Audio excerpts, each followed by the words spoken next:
दोस्तों, सुशांत सिंह राजपूत केस में सीबीआई थोड़ा सा नींद से जाग चुकी है। कैसे जागी है वो आपको बताता हूं। कहानी ये है कि अभी 2 दिन से एनसीबी जो है, जो उसने अपनी रिपोर्ट बनाई है, उसमें 35 लोगों का नाम है। उस 35 लोगों में नाम में रिया चक्रवर्ती, शोभिक चक्रवर्ती के साथ सिद्धार्थ पिठानी का भी नाम है। और हफ्ते भर पहले ये खबर आई थी कि सिद्धार्थ पिठानी को छोड़ दिया है कोर्ट ने, कि उसके खिलाफ कोई खास सबूत नहीं मिले थे। तो वो तो छूट गया था। हालांकि कैसे छूटा था, पहले जो सबसे बड़ा शक गया था उसी के ऊपर गया था, क्योंकि उसने कहा था कि सुशांत की लाश को उसने फंदे से लटका हुआ देखा था और सुशांत के रिलेटिव के कहने पर ही उसने चाकू से फंदे को काटा था। ठीक है। उसके बाद बॉडी उतारी गई थी, इस तरह की बातें की गई थी। और सिद्धार्थ पिठानी शुरुआत में तो सुशांत सिंह राजपूत के पक्ष में बयान दे रहा था कि ऐसा ऐसा है, सुशांत जो है ड्रग्स नहीं लिया करते थे, सुशांत बहुत अच्छे थे, वगैरह वगैरह तमाम सुशांत और उसकी फैमिली के सपोर्ट में ही बात कर रहे थे। लेकिन फिर कुछ ऐसा हुआ कि सुशांत सिंह राजपूत के अगेंस्ट ये सिद्धार्थ पिठानी बातें करने लगा और रिया के समर्थन में आकर उसका सपोर्ट करने लगा कि नहीं, रिया ऐसी नहीं है, रिया बहुत अच्छी है। और उसके बाद ये जब सारी चीजें गोलमोल होने लगी तो आपने देखा होगा कि रिपब्लिक भारत पर जब सिद्धार्थ पिठानी को बुलाया गया था तो किस तरह से इंटरव्यू देते देते उसकी सांसें थम सी गई थी। ऐसा लगा कि और सवाल पूछा गया तो इसे हार्ट अटैक ही आ जाएगा।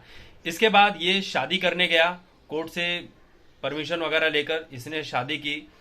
सुहागरात वगैरह मनाने का भी इसे टाइम दिया गया कुछ दिनों का। उसके बाद ये गिरफ्तार हुआ और साल भर जेल में बंद रहा। ठीक है, साल भर क्या, उससे ज्यादा ही बंद रहा, लगभग 403 दिन। फिर छोड़ दिया गया। अब जो छोड़ा गया है तो सीबीआई ने फिर से सिद्धार्थ पिठानी को पकड़ने की प्लानिंग जो है वो तेज कर दी है। और ऐसी भी बातें सामने आ रही है कि एनसीबी से भी पूछताछ कर सकती है सीबीआई। कहानी ऐसी है कि जो चैट वाली बात सामने आई थी कि सुशांत सिंह राजपूत के अकाउंट से पैसे ट्रांसफर किए जाते थे ड्रग्स के लिए, लेकिन ये पैसे ट्रांसफर कौन करता था? सिद्धार्थ पिठानी। और सिद्धार्थ पिठानी चैट में क्या लिखा करता था कि पैसे किस चीज के लिए ट्रांसफर किए गए हैं? पूजा सामग्री।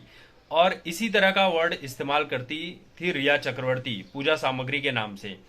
तो ये बात जो है सीबीआई वालों को खटकी है कि पूजा सामग्री के नाम पर ये बातें, जो ड्रग्स के लिए पैसे ट्रांसफर किए जा रहे थे, अब सुशांत ड्रग्स लेते थे कि नहीं लेते थे, ये बात तो फैमिली की तरफ से भी साफ कर दी गई है कि सुशांत कभी ड्रग्स नहीं लेते थे।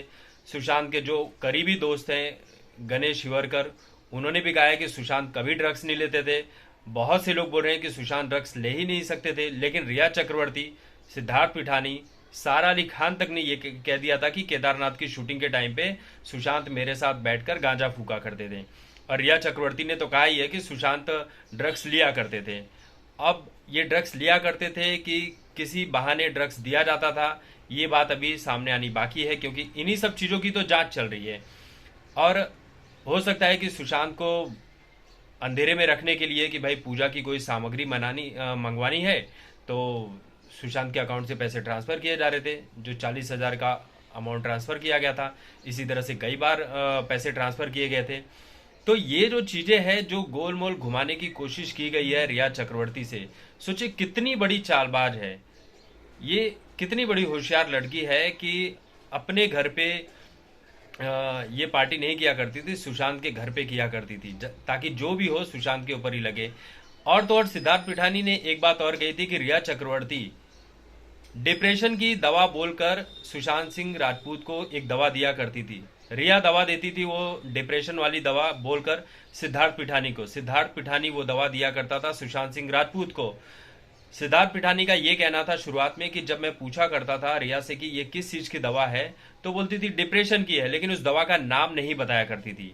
तो ये कितनी अंदर की प्लानिंग है, कितनी सोची समझी ये जो प्लानिंग है, ये सुनकर तो पूरा देश हैरान ही है, पूरी दुनिया हैरान है कि एक अकेली लड़की जिसका बॉलीवुड में कोई करियर नहीं है, जिसे कोई जानता तक नहीं था, सुशांत सिंह राजपूत की मौत के बाद हर कोई जानने लगा। ये कितनी बड़ी शातिर है।